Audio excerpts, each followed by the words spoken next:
j'essaie de lui passer les fesses. Bonjour. Dans cette vidéo, on va vous... Faut que j'arrête de regarder là. Dans cette vidéo, on va vous donner 5 raisons pour lesquelles votre projet d'aménagement de van n'avance peut-être pas. Nous, c'est Mylène et Olivier. Et ouais, encore un couple de vanlifers avec une blonde aux cheveux longs, un chien et des photos avec des poses à la con devant des beaux paysages. Bienvenue dans une nouvelle vidéo. Escape.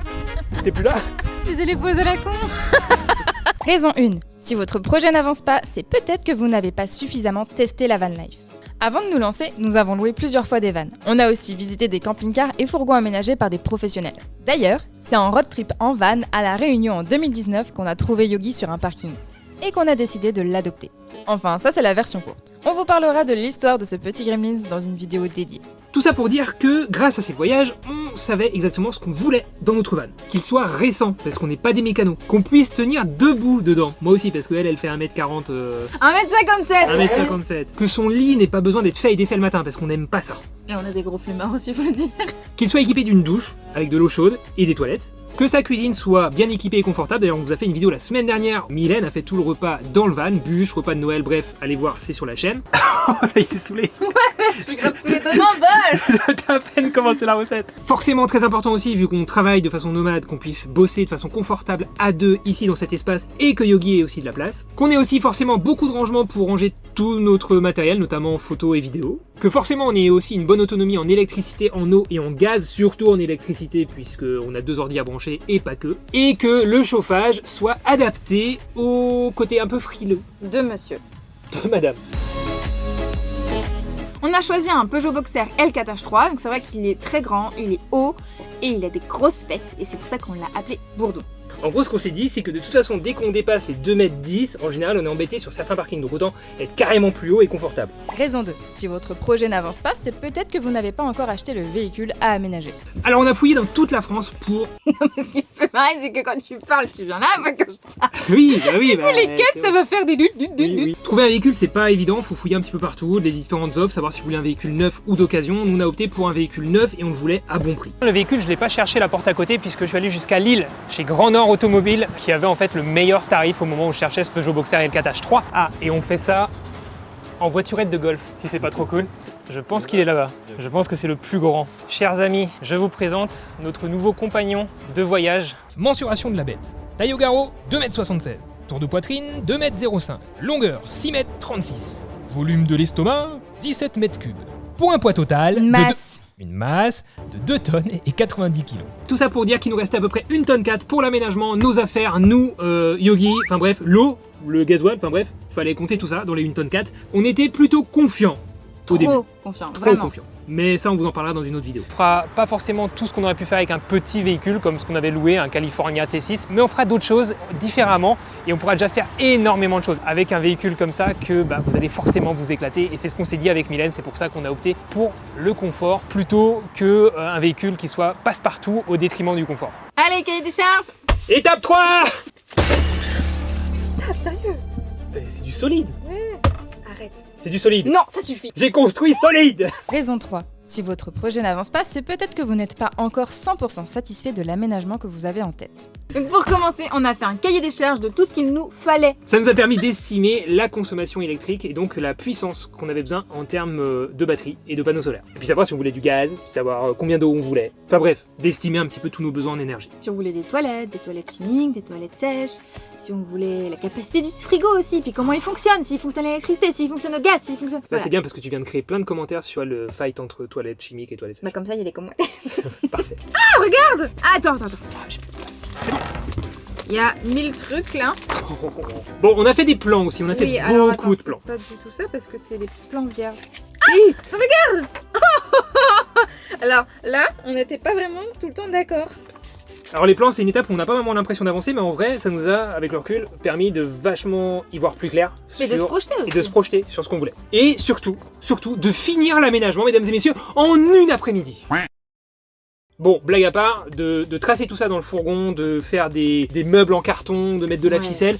En fait, ça nous a permis d'aller dans le fourgon vide, d'avoir l'impression effectivement d'avoir avancé alors que pas du tout, mais on arrivait à bien appréhender l'espace. Est-ce qu'on peut circuler à deux Est-ce que les banquettes sont assez grandes? Est-ce qu'on peut s'allonger un petit peu dessus? Les banquettes qui font 50 de profond sur 45 de haut avec mousse, ce qu'on va retester. Et ça en fait ça permet de pouvoir s'allonger dans la journée puisqu'ici on va avoir 180 de large. Donc tu as une première table donc, qui peut aller dans tous les sens pour pouvoir te permettre de rentrer ici, donc déplacer la table, la faire coulisser, la tourner, la monter, la descendre. Pour faire aussi un grand lit d'appoint, donc si tu la descends, tu peux vraiment avoir un grand lit.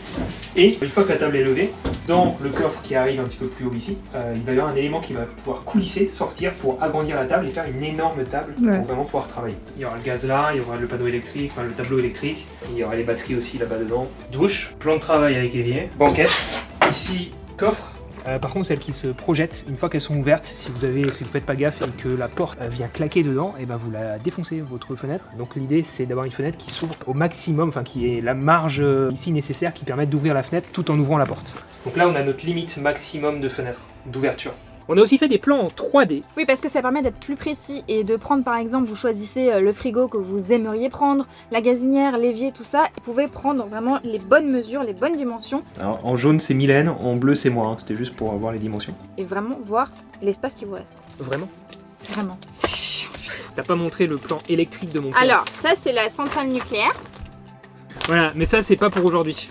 Tout ça pour dire que faire des plans et s'y reprendre plusieurs fois, en espaçant peut-être parfois de plusieurs semaines, de plusieurs mois, ça nous permet de revenir avec la tête froide et parfois avec de nouvelles idées et un recul sur un aménagement qu'on a pensé peut-être idéal. Sur notre site, on vous partage aussi notre cahier des charges et nos plans.